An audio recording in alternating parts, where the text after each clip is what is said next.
Hi everyone, welcome to Chem Optimize. I hope all of you are doing well. So इस series में हम लोग BSc CBCS syllabus का 5th semester का जो टॉपिक है मॉलिकुलर स्पेक्ट्रोस्कोपी वो कंटिन्यू कर रहे हैं और ऑलरेडी इस सीरीज़ में 8 वीडियोस अपलोड हो चुका है और आज हम लोग स्टार्ट करने जा रहे हैं part 9 of the molecular spectroscopy series. So आप लोगों ने अगर प्रीवियस वीडियोस को चेकआउट नहीं किया है then you can check them out from the I button and if you are new to this channel please subscribe the channel and hit the bell notification ताकि आप लोग को पता चल जाए जब भी मैं एक नया वीडियो अपलोड करूं और मुझे भी मोटिवेशन मिले रेगुलरली अच्छा नया कंटेंट्स लाने के लिए इस चैनल में। आप लोग का सपोर्ट बहुत अहमियत रखता है इस चैनल के लिए और मुझे भी अपना एफर्ट्स का वैल्यू मिलता है। So please keep supporting. So molecular spectroscopy series में हम लोगों ने अभी तक डिस्कस किया है about the basic concepts of molecular spectroscopy and about the microwave spectroscopy और रोटेशनल स्पेक्ट्रोस्कोपी। सो आज हम लोग डिस्कस करने जा रहे हैं अबाउट इंफ्रारेड स्पेक्ट्रोस्कोपी और vibrational spectroscopy. So stay tuned till the end of this video and let's move on to the topic. So पहले वीडियोज़ में भी हम लोगों ने डिस्कस किया है कि जब भी दो एटम के बीच में एक बॉन्ड होता है that bond behaves like a spring.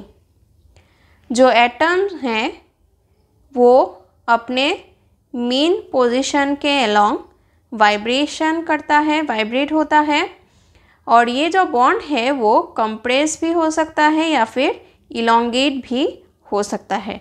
तो ये एक स्प्रिंग जैसा बिहेव करता है any bond between any two atoms. Okay, so this bonds have elasticity और ये मोशन जो है वो वाइब्रेशनल मोशन बोला जा सकता है। सो जो स्पेक्ट्रम एराइज करता है because of this motion it is called vibrational spectra. So आज हम लोग स्टार्ट करने जा रहे हैं वाइब्रेशनल स्पेक्ट्रोस्कोपी एंड बेसिक जो कॉन्सेप्ट है वो आज हम लोग डिस्कस करने जा रहे हैं। The basic approximation of vibrational spectroscopy which starts from a vibrating diatomic molecule और उसका एनर्जी कैसे चेंज होता है वाइब्रेशन के अलोंग वो भी हम लोग डिस्कस करने जा रहे हैं। So stay tune till the end. So जब भी दो एटम्स मान लेते हैं HCl, दो एटम्स मिलके एक बॉन्ड फॉर्म करते हैं, इनके बीच में जो है इलेक्ट्रॉनिक अरेंजमेंट होता है। इलेक्ट्रॉनिक अरेंजमेंट ऐसा होता है कि ताकि एक दूसरे के बीच में जो फोर्स एक्सपीरियंस हो that force balance out each other and the energy is minima. तो कैसा कैसा फोर्स एक्सपीरियंस हो सकता है। So if this is the nucleus of hydrogen और हाइड्रोजन का एक इलेक्ट्रॉन भी होगा and if this is the nucleus of chlorine, chlorine का भी इलेक्ट्रॉन्स होंगे। Okay, so now the forces which acts are repulsion between two nuclei, repulsion between the electrons, attraction between the electron and the nuclei. So there are 3 types of forces. Okay, so what are these 3 forces? Repulsion between the two nuclei, then attraction between the electrons and the nucleus, and third repulsion between the electrons. So now ये जो 3 forces हैं ये 3 forces ऐसे balance out होते हैं ताकि total force acting upon the system is 0 and the energy is minimum. तो दोनों एटम्स ऐसे सेटल हो जाते हैं एक दूसरे के बीच में, अपना डिस्टेंस जो है वो रीअरेंज करके ऐसे सेटल होते हैं ताकि जो overall force experienced on the system है that is balanced and that is zero and the total energy of the whole system is a minimum. Okay, now जब ये सिस्टम मिनिमा में होता है, एनर्जी मिनिमा में होता है, तब जो बॉन्ड डिस्टेंस होता है that is called the equilibrium bond distance. Equilibrium bond length, equilibrium bond distance और सिंपली बॉन्ड लेंथ। ओके, जो बॉन्ड लेंथ हम लोग बोलते हैं between two atoms that is the equilibrium bond distance. और वो इक्विलिब्रियम कैसा होता है वो अभी हम लोगों ने डिस्कस किया है, ठीक है। नाउ अगर हम लोग दोनों एटम्स को आसपास लेके आए, स्क्वीज़ करें, दोनों एटम को एक दूसरे की तरफ स्क्वीज़ करें और आसपास लेके आए तो क्या होगा, रिपल्शन बढ़ जाएगा, तब एनर्जी भी बढ़ जाएगा। अगर हम लोग एक दूसरे से दूर लेके जाए दोनों एटम्स को तो क्या होगा, तब भी अट्रैक्शन बढ़ जाएगा, एट्रैक्टिव फोर्सेस बढ़ जाएगा, इसलिए एनर्जी भी बढ़ जाएगा।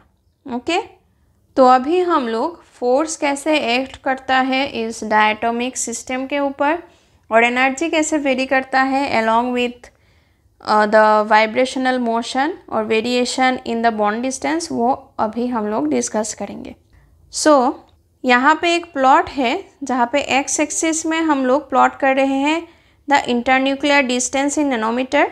इंटरन्यूक्लियर डिस्टेंस मतलब दो न्यूक्लियस के बीच का distance. Okay, and along y axis जो चेंज हो रहा है that is the energy which is in kilojoule per mole. Okay, so now if this is the internuclear distance at equilibrium, तो इक्विलिब्रियम में क्या होता है, system is in minimum energy, वो स्टेबल होता है।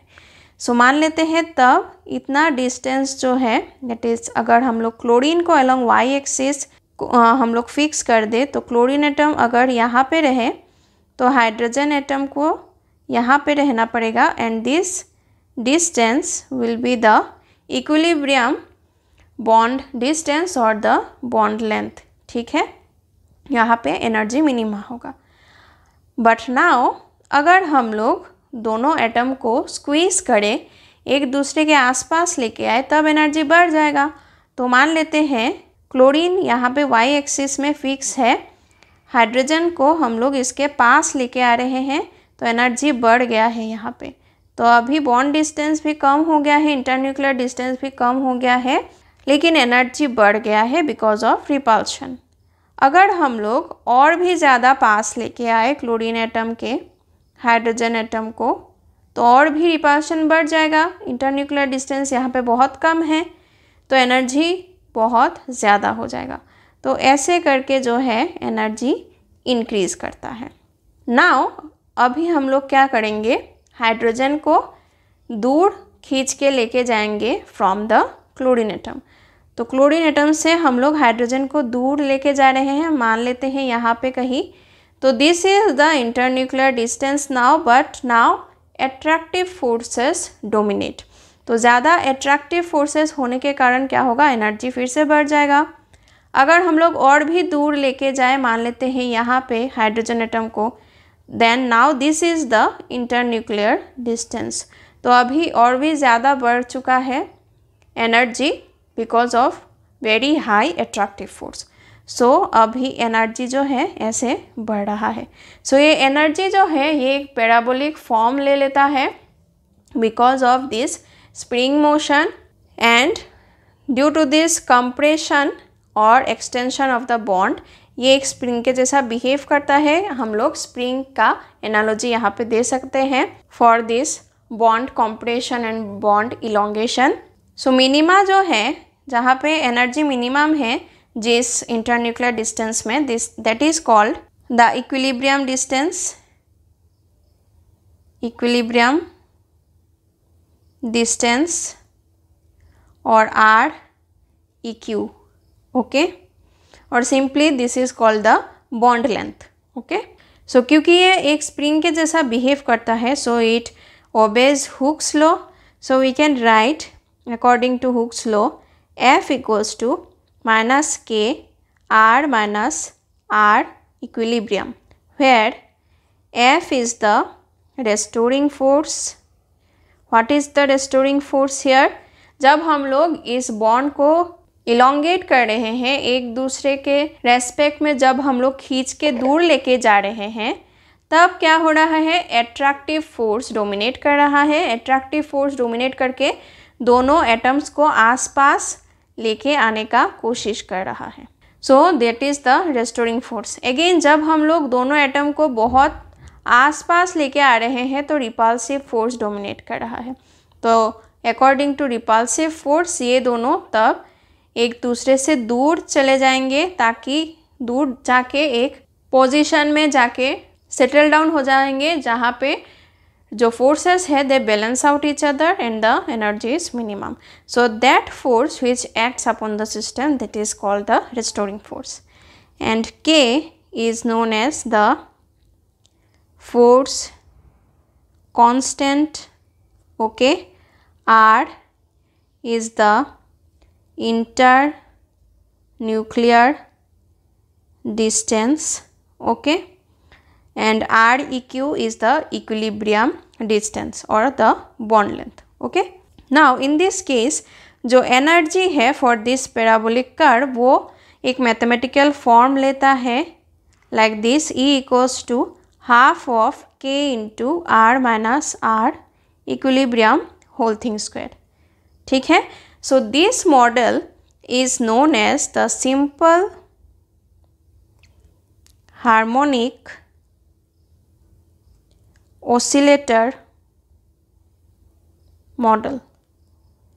So this simple harmonic oscillator model is the basis of the discussion of vibrational spectroscopy. So यही starting point है for further discussion of vibrational spectroscopy. यहाँ से ही इस basic idea से या फिर basic concept से start होता है about the vibrational spectra और about the model of vibrating molecules. ठीक है, सो हम लोग और भी डिस्कस करेंगे about simple harmonic oscillator model and further topics जो है वो भी हम लोग डिस्कस करते रहेंगे in the upcoming video. So please stay tuned. और अगर आप लोग को सिंपल हार्मोनिक ऑसिलेटर मॉडल का क्वांटम मैकेनिकल अप्रोच के बारे में जानना है then you can watch my recent video of quantum mechanics जो सीरीज़ है, वहाँ पे मैंने recent जो वीडियोस डाला है वो quantum mechanical approach है of simple harmonic oscillator. यहाँ पे हम लोग मोलिकुलर स्पेक्ट्रोस्कोपी के व्यू में पढ़ेंगे और वहाँ पे quantum mechanical मॉडल जो डिस्कस किया है मैंने वो भी आप लोग देख सकते हैं if you are interested. And if you have any doubts or suggestions or any feedback then please feel free to comment down in the comment section.